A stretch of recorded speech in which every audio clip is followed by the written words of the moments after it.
So in this quick video, we're just going to explore some of the many apps that you have available when you have a Microsoft 365 license.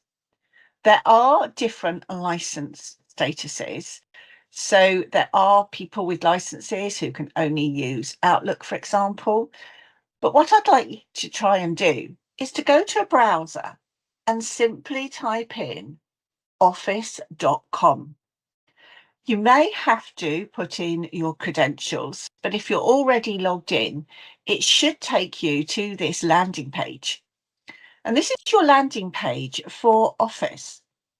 And what it has in it is very, very quickly just documents that you may have recently looked at, documents that you might want to access quite quickly, anything that you've shared.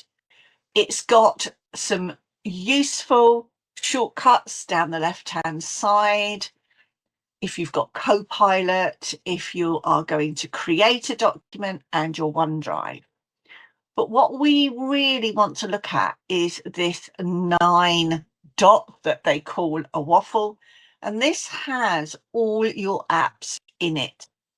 So if you are looking to do something a little bit different outside Word, Excel, PowerPoint and Outlook that lots of people still use, then try investigating all of the other apps that are available. So we have apps in here for Power Automate, for SharePoint, for Teams. It really depends on your company policy and what is being utilised. So for example, if you wanted to use an application that we are going to look at, then you launch it and you will get the online version of that application.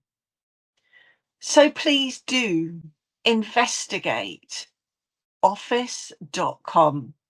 See what apps that you have available.